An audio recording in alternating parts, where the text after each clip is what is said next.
لله رب العالمين وبه نستعين على أمور الدنيا والدين والصلاة والسلام على أشرف الأنبياء والمرسلين سيدنا محمد وعلى آله وصحبه أجمعين. يا ربي اشرح لي صدري ويسر لي أمري واحلل عقدة من لساني يفقهوا قولي. Amma ba'd. Para hadirin dan hadirat, khususnya para imam masjid serta staf-stafnya, juga para asatidz, para tuan-tuan dan para puan-puan yang insyaallah keberadaan kita selalu mendapat rahmat, kasih sayang dan perhatian dari Allah Subhanahu wa taala. Yang tentu kita bersyukur kepada Allah, kita termasuk yang diperhatikan oleh Allah Subhanahu wa taala. Sebagai bukti kita diperhatikan oleh Allah Subhanahu wa taala adalah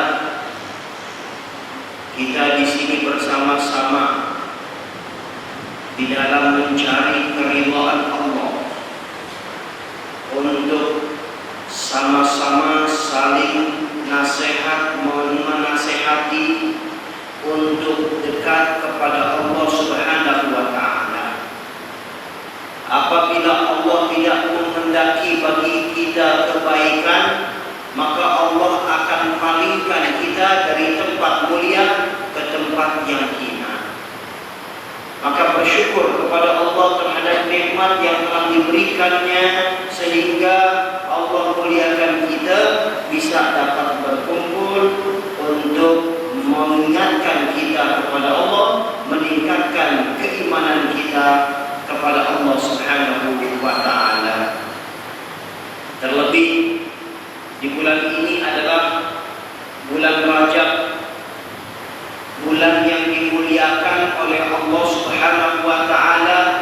Allah menciptakan 12 bulan, minha arba'atun hurum. Ada 4 bulan yang mulia. 4 bulan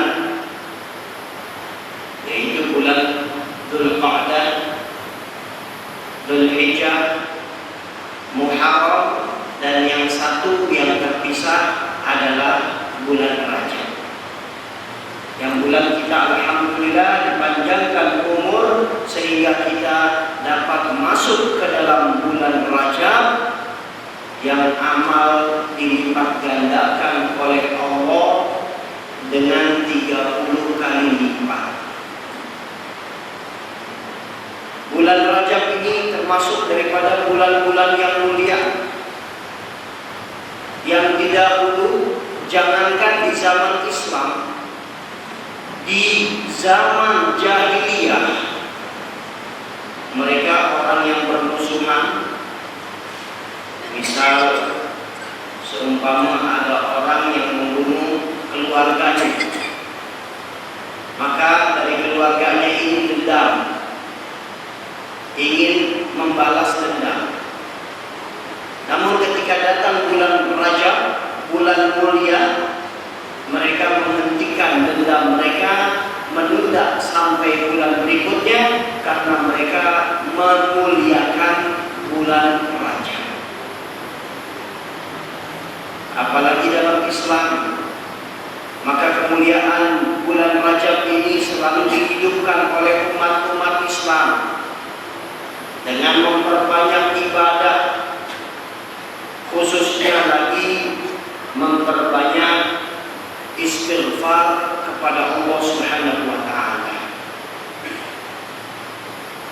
Yang tentu kita tahu bahwasanya istighfar ini adalah satu hal yang penting. Dari istighfar yang diajarkan oleh Sayyidina Muhammad sallallahu alaihi wasallam adalah sayyidul istighfar, bagaimana kita kita beristighfar, bertobat kepada Allah Subhanahu wa taala dengan membaca Sayyidul Istighfar. Karena orang-orang manusia, semua kita ini selalu mempunyai kesalahan dan dosa. Bani Adam khata' wa khairu khata'in at-tawwabun, sebagaimana yang disabdakan oleh Sayyidina Muhammad sallallahu alaihi wasallam. Manusia tempatnya kesalahan, dan sebaik-baik orang yang bersalah adalah orang yang bertaubat, orang yang kembali kepada Allah, mengakui kekurangan yang ada pada dirinya untuk kembali kepada Allah Subhanahu wa taala. Maka dalam hadis juga baginda Rasul sallallahu alaihi wasallam menjelaskan, tuba liman wajada fi sahifatihi istighfaran katsiran. Beruntung bagi mereka yang mendapatkan dalam catatan amalnya banyak beristighfar. Karena kita ini banyak diberikan nikmat oleh Allah Subhanahu wa taala. Nikmat ini belum bisa kita bayar. Nikmat ini belum bisa kita syukuri karena banyaknya nikmat yang diberikan oleh Allah Subhanahu wa taala. Berarti kita lalai di dalam bersyukur. Apalagi apabila Allah memberikan kita nikmat, kita palingkan nikmat tersebut untuk kemaksiatan. Allah memberikan kita harta, maka harta ini dijadikan untuk melakukan kemaksiatan. Bukan mereka bersyukur, akan tetapi kufur nikmat. Na'udzubillah. Padahal ada satu syair menjelaskan, idza kunta fi ni'matin far'aha, apabila engkau dalam keadaan nikmat dari Allah, maka pelihara nikmat itu. Fa innal ma'asi tuzilun ni'am, karena kemaksiatan bisa menghilangkan nikmat. Maka sadar diri kita bahwa kita tempat kesalahan dan dosa, sehingga diajarkan oleh Sayyidina Muhammad sallallahu alaihi wasallam, yang mana beliau senantiasa beristighfar kepada Allah tidak kurang dari 100 kali, padahal beliau maksum, terpelihara dari dosa. Namun beliau contohkan bagaimana seharusnya seorang hamba di hadapan Al-Khaliq Allah Subhanahu wa ta'ala. Banyak para ulama shalihin yang mengikuti jejaknya Rasul sallallahu alaihi wasallam, mereka banyak melakukan kebaikan-kebaikan, namun senantiasa mereka beristighfar kepada Allah Subhanahu wa ta'ala. Karena kita tidak mengetahui betapa banyak amal-amal kebaikan kita ternyata kemasukan daripada racun-racun yang bisa membatalkan amal. Amal di dalam ibadah, ternyata ibadah itu kemasukan racun riya, ternyata ibadah itu kemasukan racun sombong, tidak ikhlas, maka ini tertolak di hadapan Allah. Sehingga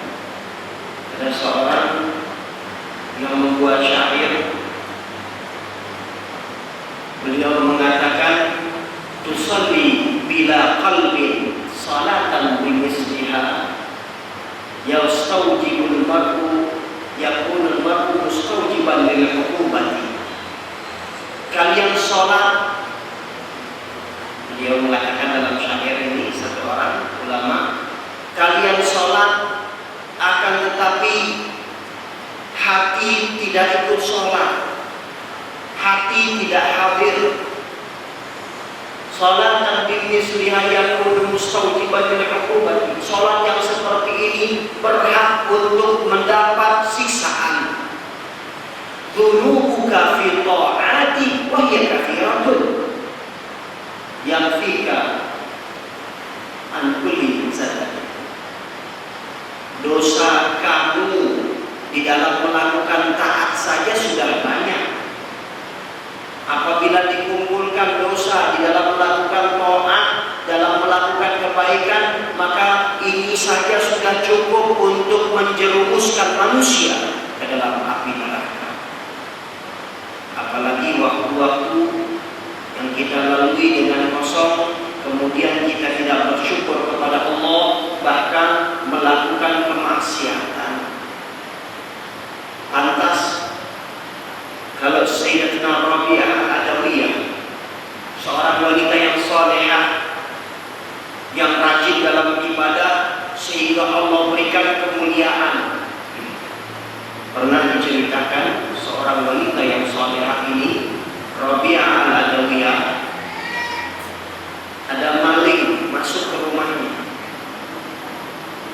Ketika maling ini masuk ke dalam rumahnya, ternyata dalam rumahnya tidak didapatkan apa-apa kecuali ada barang-barang yang sekedar darurat di dalam kehidupan rumah tangga. Hanya sekedar air, tempat air untuk minum, dan sederhana.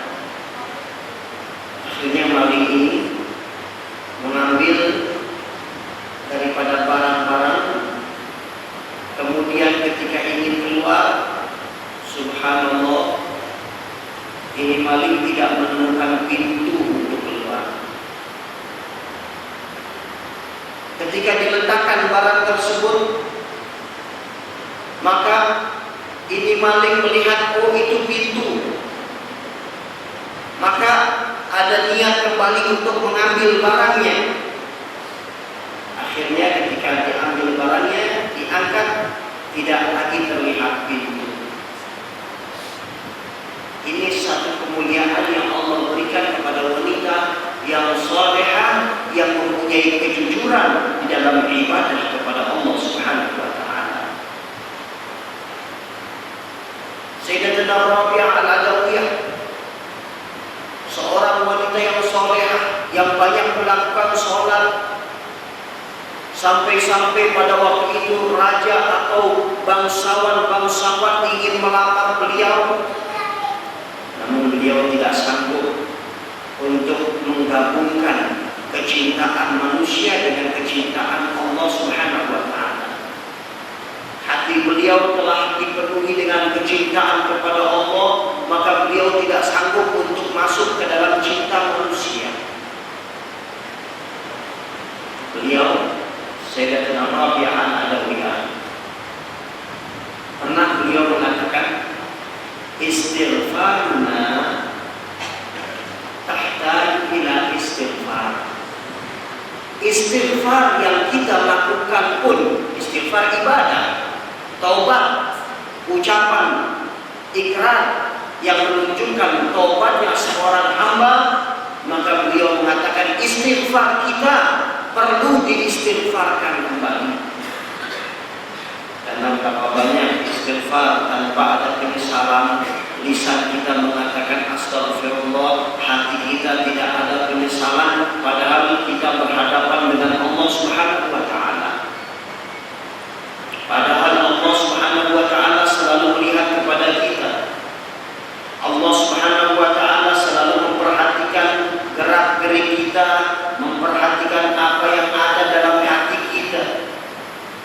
Innallaha la yanzuru ila suwarikum wa la ajsadikum, walakin yanzuru ila qulubikum wa niyatikum.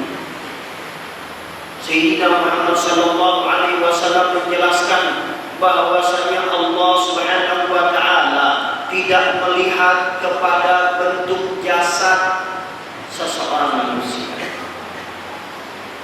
akan tetapi melihat kepada niat dan hatinya.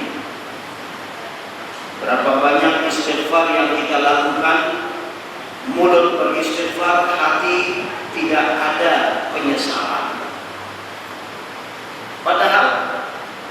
Yang namanya istighfar pertama harus ada penyesalan.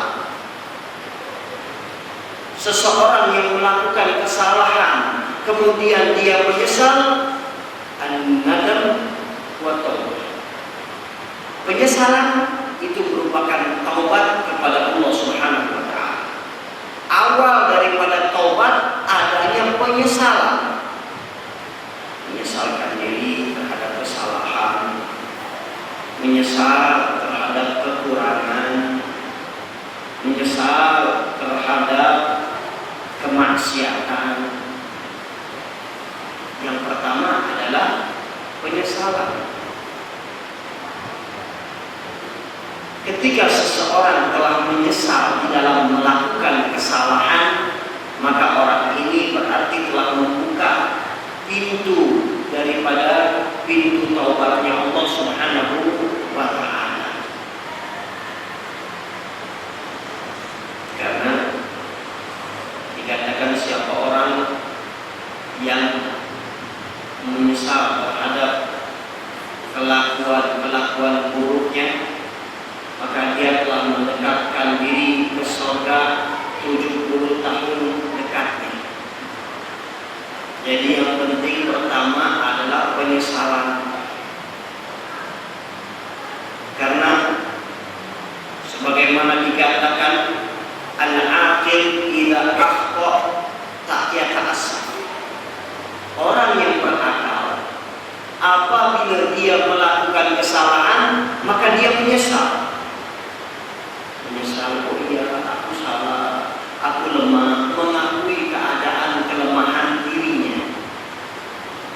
Tapi al-ahmaq, orang yang bodoh, idza akhta yatafalsaf. Apabila dia melakukan kesalahan maka dia cari alasan, mencari-cari alasan, sehingga dengan alasan seperti itu dia menutupi kesalahannya sekaligus menutupi hati menjadi gelap gulita, menjadi hati yang gelap, hati yang tidak diterangi dengan cahaya, karena orang tersebut telah menutupinya sendiri. Contoh, apabila kita melakukan kesalahan, sesuatu yang haram, memandang wanita dengan syahwat, ini adalah yang bukan muhrimnya, apalagi haram.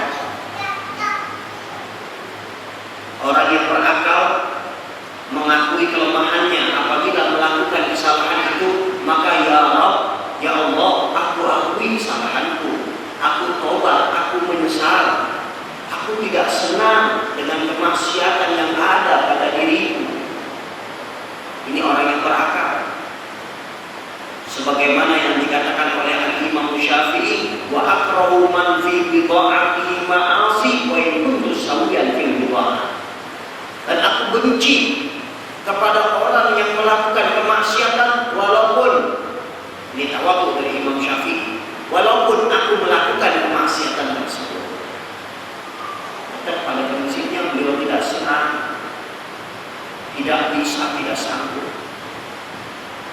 Jadi pengakuan ini mahal. Pengakuan ini adalah bagian daripada penyesalan. Penyesalan ini adalah bagian daripada pintu taubat. Namun orang bodoh apabila dia melakukan kesalahan, melihat wanita yang bukan muhrimnya dengan syahwat, kemudian dia tidak mau mengakui kesalahan, bahkan dia mengatakan, ya di zaman sekarang sudah susah untuk menghindarinya, di zaman sekarang sih wajar, tidak apa-apalah zaman sekarang. Subhanallah. Hukum satu, ajaran Rasul Shallallahu Alaihi Wasallam dari zaman beliau sampai sekarang inilah biasa sama Islam. Tapi kalau kita melakukan kesalahan, melakukan kemaksiatan, kemudian kita cari alasan untuk menutupi kesalahan kita, baik mungkin kesalahan kita tertutup di hadapan manusia, namun tidak demikian di hadapan Allah. Yang lebih bahaya lagi apabila kesalahan kita di hari kiamat dibukakan oleh Allah Subhanahu wa taala di depan seluruh manusia. Maka itu hadirin dan hadirat rahimakumullah, bulan Rajab ini kesempatan kita untuk beristighfar. Yang kita diajarkan cara kita beristighfar, istighfar yang disebut dengan Sayyidul Istighfar, yang diawali dengan puji-pujian kepada Allah. Allahumma anta rabbi, ya Allah, engkau adalah Tuhanku.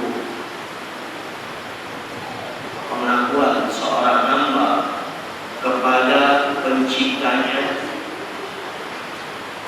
yang mana seorang hamba mengakui bahwasanya Allah Subhanahu wa taala adalah sebagai Tuhan kita, sebagai pencipta kita. Allahumma anta rabbi, la ilaha illa anta khalaqtani. Tidak ada Tuhan kecuali Engkau ya Allah. Tidak ada Tuhan kecuali Allah. Itulah makna la ilaha illallah. La ma'buda bihaqqin fil wujudi illallah.